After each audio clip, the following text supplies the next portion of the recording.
இங்கே பாருங்கள், இன்றைக்கான சமையல் வந்து நம்ம வீட்டில் முடிஞ்சிடுச்சு. இங்கே பாருங்கள், சுட சுட உருளைக்கிழங்கு வறுவல், சுட சுட வெங்காய பஜ்ஜி, அதுக்கப்புறமா இங்கே பாருங்கள்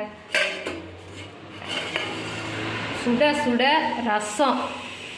எல்லாமே சூடாக இருக்குது மக்களே, பயங்கர சூடாக இருக்குது.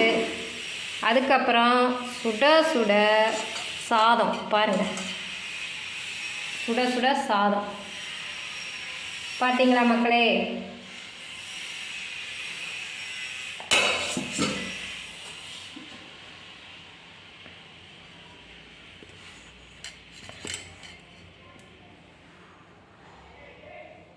ஹாய் மக்களே, எல்லோரும் எப்படி இருக்கீங்க? நல்லா இருக்கீங்களா? நம்ம வீட்டு சமையல் முடிஞ்சிருச்சு. இங்கே பாருங்கள்,